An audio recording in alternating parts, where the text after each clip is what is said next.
ఎప్పటిలాగే భారీగా పార్టీలో చేరికలు. ముత్తుకూరు మండలం పైనాంపురం నుంచి సర్పంచ్ విజయ్ కుమార్, ప్రజెంట్ సర్పంచ్, సిట్టింగ్ సర్పంచ్ విజయ్ కుమార్ ఆధ్వర్యంలో 150 కుటుంబాలు చేరాయి. అట్లే పైనాంపురం నుంచి మల్లికార్జును కృష్ణ ఆధ్వర్యంలో 52 కుటుంబాలు చేరాయి. నేలటూరు గ్రామం నుంచి 16 కుటుంబాలు చేరాయి. వెంకటాచలం ఒడ్డిపాళెం నుంచి 6 కుటుంబాలు చేరాయి.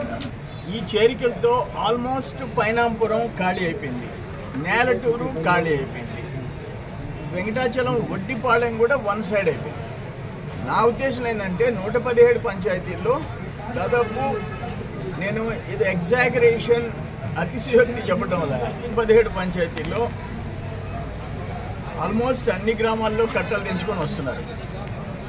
కనీసం 20 గ్రామాల్లో వాళ్ళకి మనుషులు దొరకని పరిస్థితి వచ్చింది. ఎందుకంటే ఈ 5 సంవత్సరాలు దోపిడీ, దుర్మార్గాలు, అరాచకాలు, తప్పుడు కేసులు, జైళ్ళకి పంపించడం, ఆస్తులు విధ్వంసం, పేదోళ్ళ ఆస్తులు విధ్వంసం, ఇది మనం ఎప్పుడు చూసాం? సర్వేపల్లి చరిత్రలో చూసామా? లేదే. First time in the history. నెల్లూరులో కూడా మేము ఎప్పుడు చూడలే. ఆనవాళ్ళతో పోరాడాం, నేదురుమల్లితో పోరాడాం, రాజశేఖర రెడ్డితో పోరాడాం, మా జోలికి రాలే. నా మీద 23 కేసులు. 23 అంటే ఇప్పుడు లెక్క చూస్తే నేను 13 అనుకుంటుండే, 23 కేసులు. ఇక నా మీద 23 పెడితే కొరవుల మీద పెట్టేదానికి ఏముంది?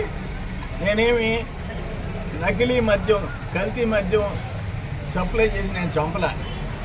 నకిలీ పత్రాలు, విదేశీ పత్రాలు, విదేశాల్లో ఇమిగ్రేషన్ స్టాంప్స్, బ్యాంక్ ఖాతాలు సృష్టించి అపోజిషన్ ప్రతిపక్ష పార్టీల నాయకుల మీద అటువంటి ఆరోపణ నేను ఎప్పుడు చేయలే.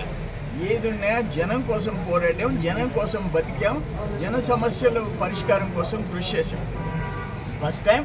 అందుకే నా ఉద్దేశం ఏంటంటే ఒక రాక్షసుని సంహారం, రాక్షస సంహారం అనే మెసేజ్ వాళ్ళ గుండెల్లో నిలబడిపోయింది.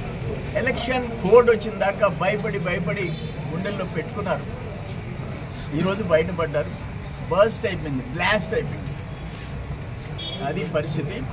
ఏదేమైనా నా ఉద్దేశం అయితే సర్వేపల్లిలో రేపు ఇవ్వబోయే ప్రజల తీర్పు, ఏ ప్రజాప్రతినిధిగా ఎన్నికైనవాడైనా రాష్ట్రంలో, దేశంలో దుర్మార్గాలు చేస్తే, దోపిడీలు చేస్తే, అరాచకాలు చేస్తే ప్రతిఫలం ఇట్టుంటుంది, ప్రజలు తిరగబడితేననే సందేశం ఇస్తున్నారనే పరిస్థితి ఈరోజు సర్వేపల్లిలో వచ్చింది.